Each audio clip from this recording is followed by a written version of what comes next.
This is a 2020 Ford EcoSport, and it's a titanium trim with all-wheel drive, and today we're going to review it.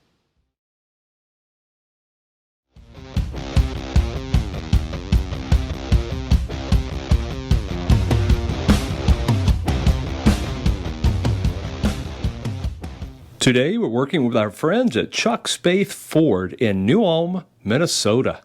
Hey folks, I'm Rob. And I'm Nathan. And we are Two Guys in a Ride. Say, Nate, what are we taking a look at today? Folks, today we're taking a look at the 2020 Ford EcoSport four-wheel drive titanium level. That's right, but before we do, if you want to keep up to date with all the new cars, trucks, and SUVs, and you want to know how to operate all the infotainment systems built into them, plus you like cool collector car stories, take a moment and hit that subscribe button down below and ring that bell notification up above so you never miss a video. That's right. So what do you say, Nate?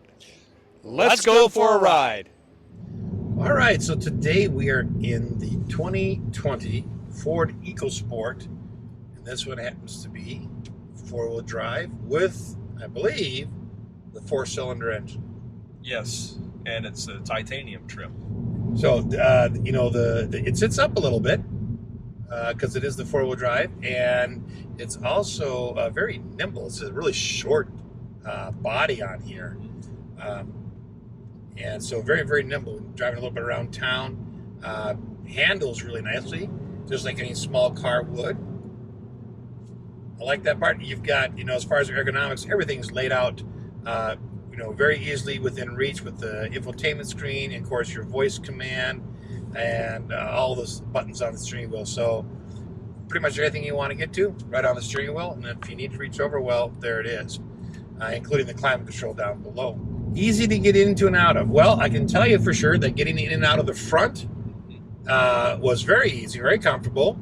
We'll see I haven't actually gotten in the rear, so on the video overlay you'll see me getting in, and you'll see how easy or not easy it is for me. Sometimes when those doors in the back are cut down a little bit. Yeah, this doesn't look to be cut down. So we'll see. So I can't speak to how it is, but you'll see what it is.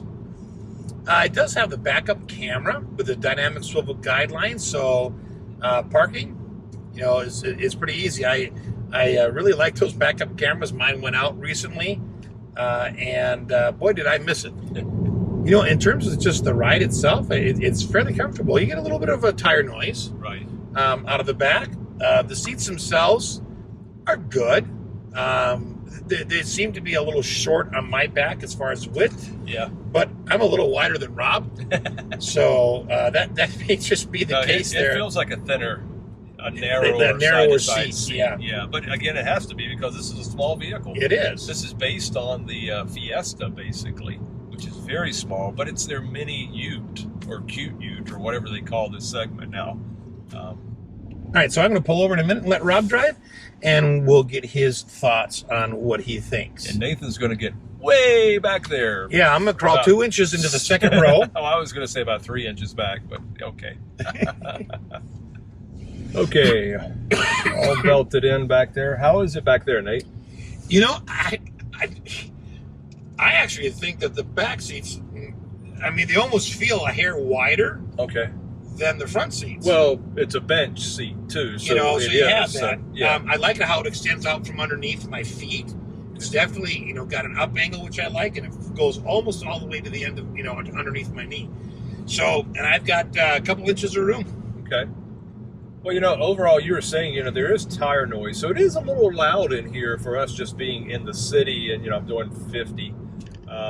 Lot of noise. I don't hear the wind noise, but maybe that's because I hear the tire noise. I don't know. So quietness, it's a little louder than we're used to in most cars. You know, safety systems, you do have blind spot, you do have ABS, you do have airbags, you do have the rear view camera. You know, it has a lot of the basic safety features that modern cars have on it.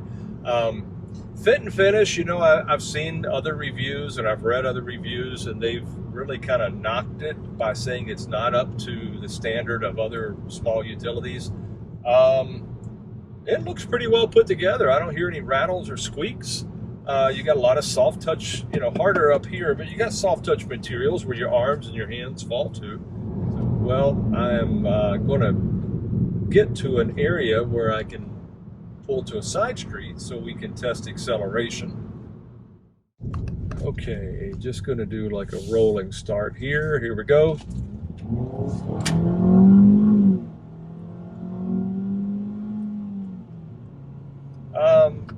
Little turbo lag there, and it is a very small four-cylinder engine, not a two-cylinder, four-cylinder engine. But it got up to 40 pretty quickly, and I'll give you the 0 to 60 times and the braking distance and all that shortly when I get to my outside review. And speaking of that, coming up next is my outside review, followed by Nathan's review of the interior. He'll take you for a tour and show you everything in here. And then we're also going to cut a how-to video on how to use the infotainment system built into this vehicle. So stay tuned. This is a 2020 Ford EcoSport, and it's in titanium trim. The Ford EcoSport is a subcompact SUV and Ford's smallest vehicle. It was originally developed for emerging overseas markets, but Ford decided to import the EcoSport to the United States in 2018 to meet the rising demand for small SUVs. Its larger body and increased ground clearance give it improved versatility over most subcompact sedans. Now, this, like I said, is the 2020 Ford EcoSport. It does have titanium trim, and it is all-wheel drive. And as you see it, it's presented here in lightning blue metallic with an ebony black leather interior. Now, there are 4 trim levels for the EcoSport, or EcoSport, as you would have it said. The S starts at $19,995, the SE $23,450, the Titanium $26,265, and the SES at $27,380. This one is powered by a 2-liter double overhead cam turbocharged 4-cylinder engine with direct injection, and it has the auto start stop technology. It also produces 166 horsepower and 149 foot-pound of torque. It's driven by a 6-speed select shift automatic transmission, and as I said before, it does have intelligent all-wheel drive. Now, out front, it does have fully automatic projector beam halogen daytime running lights with delay off headlights. It also does have the front fog lights. You see it has the nice chrome grille with the horizontal bars, has a body colored bumper with a metal look lower rub strip, and the matte black lower bumper trim as well. Up top, there are rain detecting variable intermittent wipers, and they have the heated park feature, which I really like. It helps melt the ice off your windshield wipers in the winter time. Let's take a look around the side. Okay, along the side you can see how small of a vehicle it really is. Now, tires and wheels. These are 17-inch premium dark stainless painted machine aluminum wheels, and they're wrapped in 205 50R 17 all-season tires. It has 4-wheel disc brakes with 4-wheel anti-lock brakes, front vented disc, and it has brake assist and hill hold control. There is on the front suspension, it is independent McPherson strut type with stabilizer bar with twin tube hydraulic gas pressurized shocks. Out back, it is a fully independent multi-link suspension with stabilizer bar, progressive rate springs, and monotube hydraulic gas pressurized shocks. Now, I really like this lower black body cladding down here at the rocker panel moldings. It keeps rocks from throwing up and messing up your paint down there. As well as I like the body colored power heated side mirrors with manual folding, and they have the integrated turn signal indicators. And of course, like I said, it has the body colored mirror caps. Now, you also do see it does have the body colored door handles. It has the chrome beltline trim, and it does have deep tinted glass on the rear side windows. And up top, it does have the brushed stainless roof rails, and there's also an express open sliding and tilting glass sunroof with sunshade. Let's take a walk around the back. Okay, out back you see it does have the body colored lip spoiler, and this is a fixed rear window, and it does have an integrated interval wiper, and it does have a heated rear window, window defroster. And also you can see the deep tinted glass. I like the chrome, the bright work on the back here. Now this is a horizontally opening rear hatch, and it does have a rear backup camera, rear parking aid, and down below you have the matte black lower bumper with the metal look rub strip fascia, and it does also have a single stainless steel exhaust. Okay, cargo inside. Well, these are 60-40 split seats back here, and the cargo volume, the second row seat, excuse me, the cargo volume behind the front row with the seats folded down is 50 cubic feet. Cargo volume behind the second row with them up leaves you 20.9 cubic feet. Cargo floor length to the front row, 57 inches. Length from here to the second row is 24 inches. Width at the belt line is 40.5 inches, and cargo width at the wheelhouses is 38.5 inches. Cargo opening height is 36 inches, and lift over from the ground into the vehicle is 28 inches. Now, let's talk about some of the safety systems on this EcoSport.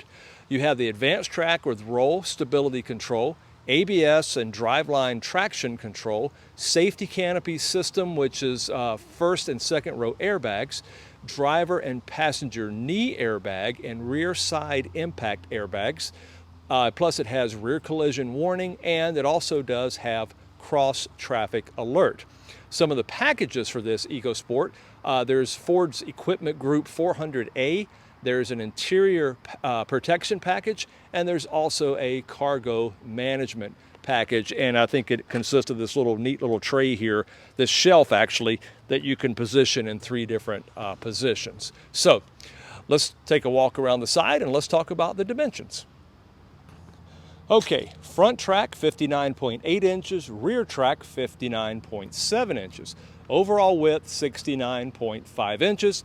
Total length, kind of small, 161.3 inches. Height 65.1 inches, and it rides on a 99.2 inch wheelbase. It does have a 35-foot turning circle, curb weight of 3,300 pounds, payload of 1,570 pounds, max towing 2,000 pounds, and a fuel tank capacity of 13.6 gallons. Now, let's talk about safety. Overall rating, 4 out of 5 stars. Frontal barrier crash rating, 4 out of 5 stars. Side crash rating, 5 out of 5 stars. And rollover rating, 4 out of 5 stars. Not bad for a small diminutive vehicle. It's actually seems to be pretty safe according to the National Highway Safety Transportation Administration. So, I mentioned it earlier, performance 0 to 60, 10.8 seconds, and standing quarter mile, 19.6 seconds. However, braking 60 to 0, only 120 feet. Well, its appearance, very small, upright, kind of got a stubby stance to it, but it definitely has some Ford lines. Now, dependability. Basic warranty, 3-year, 36,000 miles. Drivetrain warranty, 5 years, 60,000 miles. And roadside assistance is 5 years, 60,000 miles. Let's talk finally about economy. Well, 23 city, 29 highway, and 25 combined, which gives you a highway cruising range of 394 miles. So, now let's take a look inside, but before we do, take a moment to give us a like, leave a comment, and don't forget to click on that subscribe button down below. So, what do you say, Nate? Come show the folks inside. Take it away. And stepping onto the inside, mostly, for the most part, you have hard plastics all over the door, except for right here where your armrest is. And that's very nice and softly padded. And moving over here to the window controls, you do have auto up and down on the driver's side, and then you have express down on the rest of the 3 windows. You have your window lockout, and then you have your left and right mirror controls and your cursor arrows to move them. Moving on up here, you have your unlock and lock buttons, and then of course your door handle. Down below you have one of your speakers, and then you also have a bottle holder and quite a bit of storage under here. It's fairly deep. It's about a half a hand deep. Hey, on the seats themselves are leather with a white contrasting stitching. They look very nice. And on the driver's side, you have 6-way power, and then you have a manual lumbar control right here. On the passenger side, you have 6-way manual power. Right, moving over here, you have, of course, your standard foot feet controls. You do have a footrest down here. Coming on up, you have your trunk release right here. And then moving on up a little bit farther, you have all of your lighting controls. So you have your fog lamps. This does have auto lights.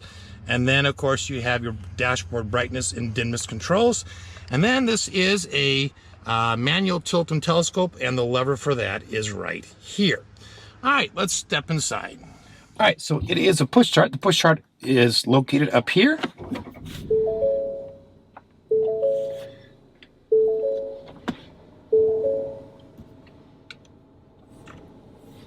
All right, so on the dashboard, you got an analog tach, you have an analog speedometer with miles per hour on the outside and kilometers on the inside.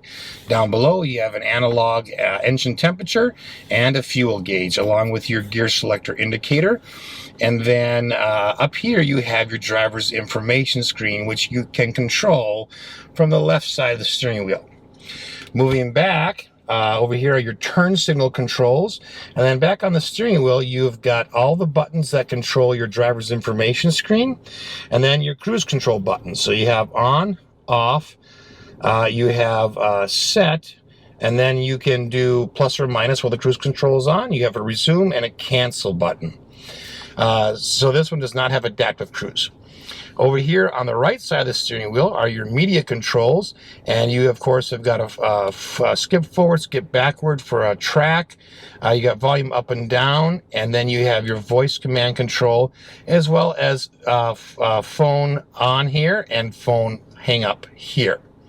Moving back to the stock on the right side, this is your windshield wiper controls, and the little button at the bottom, or at the end, sorry, is your rear windshield wiper. And the first click up is intermittent, and the second click is it's on solid.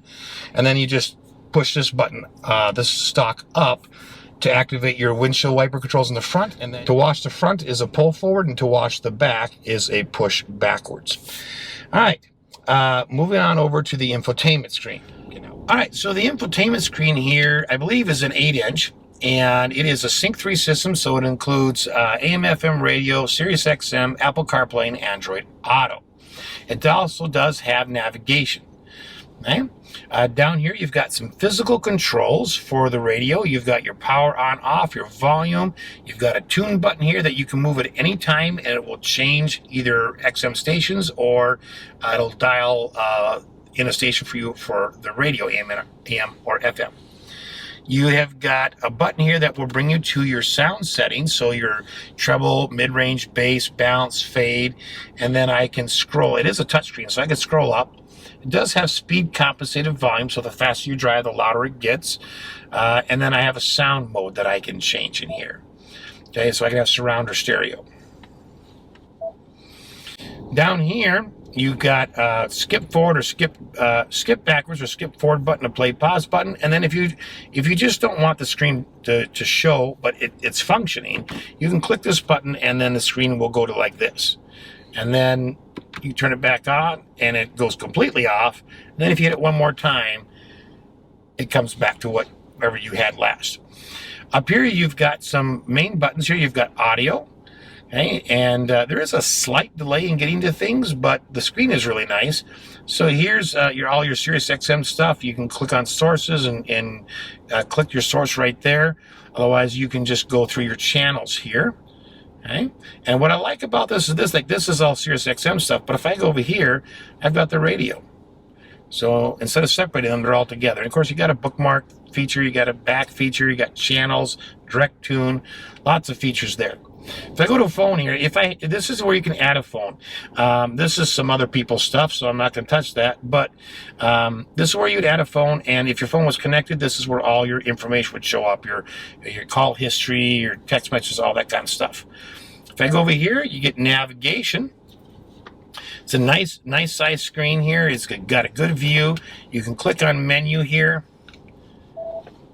And then you can get all these different settings. And of course, you can swipe over here, get a few more.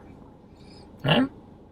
If I go over to apps, Okay, I can connect the device via Bluetooth here. I can find mobile apps, or I can access the Sirius XM travel link, which is really nice because it gives you current weather and all that kind of stuff where you're going. And then again, just like this button down here was for settings, I have another button down here, but this one gives me settings for everything. So I can do settings for sound, settings for the clock, settings for Bluetooth, etc.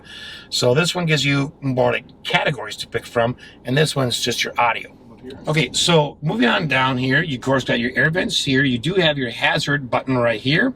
And then down a little bit further, we have a single zone auto climate control. This is your fan speed here. This is, of course, your temperature setting. And you do have a power on or off to turn the whole system on or off. You do have your auto button here. You've got your modes right here. And then recirculatory AC or max AC. Now, up here, you have a rear defroster and a front defroster.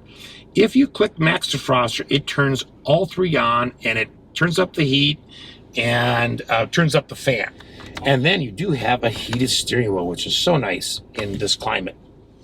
Down here here's the other place you can hit the auto start stop button, and then you can turn it off and on right there. Down here, you got trash control on or off. Then you have two USBs where you can connect into Apple CarPlay or Android Auto. Further down, you do have a little storage area that you can lay maybe a phone in there. And then you have a 12-volt outlet plug-in. And then, of course, your shifter. I like it that it's a physical shifter. And you have the normal park, reverse, neutral, and drive. You also have a sport mode. In sport mode, you can use the Tiptronic shifting plus or minus right on the side of the shifter. Okay, moving on back, we have dual cup holders, which are lit. I'll move the key out of the way. You can't really see them, but there's actually a little lighting down there so you can see them. You have some extra storage here, which does, by the way, almost perfectly fit your key. Then, of course, you do have a manual handbrake for the emergency brake. And then you do have another storage area right behind here. Not real big, won't fit a phone, but would fit some smaller things. The armrest here has a very small storage area underneath it. Again, wouldn't fit a whole lot, but if you pull this out, you do get quite a bit deeper storage. So it's like a two-level storage area. Okay, moving on over to the glove compartment. I do like this little trim piece here, along with a little storage area. And there is a rubber non-skid rubber mat in here, so that again for the passenger would fit a cell phone real nicely. The glove compartment itself is not real big. In fact, it's kind of small. But you do have another storage area here. It's not a non-skid, so it is kind of slick. Does have some tread on it, but it's not sticky. Okay. You do have an extra shelf up here for your owner's manual. Moving on up here, you do have an auto-dimming rear view mirror, along with all of your light controls right up here. And then you do have a sunroof in here, and this is your slide it back and slide it forward, as well as a sunglass storage area. The visors themselves are not backlit. They both have mirrors in them, and they do have a little light right up here that's got its own switch. So kind of an interesting configuration. So the light's there, but it's manual. Right? And they are, of course, telescoping on both sides. All right, let's step into the back. All right, step into the back row. You've got the same configuration on the door, all hard plastic except for this nice soft area. And this is very soft. This was very nice, plus to put your arm on. You have your window switch here. You have one of your speakers and a bottle holder. No other storage in the door other than the bottle holder.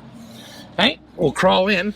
All right, as far as room goes, I left the seat where it was when I was driving, and I have got about 3 inches, 2.5, 3 inches of space for my knees, and I have got another inch for my head. So pretty roomy. And also, stepping in and out wasn't so bad on the back. The seats themselves, what I like about these is how far they extend out underneath the knees. It makes it more comfortable, and they're tilted up slightly. Now, on the center console behind, you don't have any USBs or anything, but you do have a 110-volt outlet, and it's a 3-prong. So you can plug in some household items in there, like laptops, that kind of stuff. On the passenger side, you do have a seat back pocket.